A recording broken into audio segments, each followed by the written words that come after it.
மொழிக் கொள்கை எப்படி இருக்கணுமா? சீமான் அவர்கள் சொல்றாரு, பயிற்று மொழியாக தமிழ் இருக்கணுமா, கட்டாய பாடமொழியாக ஆங்கிலம் இருக்கணுமா, விருப்பு மொழியாக ஹிந்தி உட்பட உலகத்தில் உள்ள எல்லா மொழிகள் இருக்கணுமா?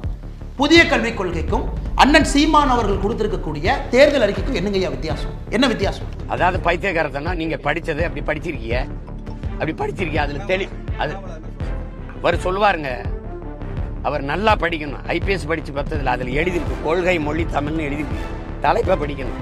இப்ப நான் சொன்னதான் எழுதியிருக்கேன். கொள்கை மொழி தமிழ், பயன்பாட்டு மொழி ஆங்கிலம், கட்டாய பாடமொழின்னு போட்டிருக்கேன். அதை கட்டாயமா படிக்க வைப்போம். உலகின் எல்லா மொழிகளும் விருப்ப மொழிகள், விரும்பினால் கற்போம், இந்தி உட்படன்னு போட்டிருக்கேன். எழுதணும் வேணாம் தானே? அவர் சொல்லுவாரு, முதல்ல தமிழனா இருந்து பேசணும். தம்பி அண்ணாமலைக்கிட்டே நம்ம கேட்போம், நேருக்கு நேர கேட்போம், இந்தி எதற்காக தேவை எனக்கு? அண்ணன் இதுக்காக தேவைன்னு சொல்லுங்க. உங்க எல்லாத்தையும் இந்தி எதற்காக எனக்கு தேவை? ஒரு காரணம், எதற்காக எனக்கு தேவைன்னு சொல்லுங்க. தேச ஒற்றுமைக்கா? இந்திய படிச்சாதான் தேசம் ஒற்றுமையா இருக்கும்னா, என் மொழியை கொன்னுட்டு எங்க அம்மாவை கொன்னுட்டு உங்க அம்மா அம்மான்னு சொல்றதா தேசப்பற்றுனா? இது மாதிரி ஒரு தேச துரோகம் உலகத்துல அப்படி என்ன எனக்கு தேச வேண்டி கிடக்கு சொல்லுங்க.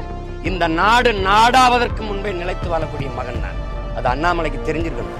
ஒரு தமிழனா இருந்தா உணர்ந்திருக்கணும் நீன வரலாறு. இந்த நாடு நாடாவதற்கு முன்பே பூர்வீகுடி மக்கள் நாங்கள். இந்த நிலப்பரப்பு முழுவதும் பரவி வாழ்ந்தவர்கள், தமிழை தாய்மொழியாக கொண்ட நாகர்கள். நான் சொல்லல, அரசியல் ஆசான் அண்ணல் அம்பேத்கர். தெற்காசிய முழுமைக்கும் பரவி வாழ்ந்தவர்கள் தமிழர்கள். ஹார்வர்ட் பல்கலைக்கழக பேராசிரியர்கள் ரிச்சர்ட் மார்டினும் டோனி ஜோசப்பும்.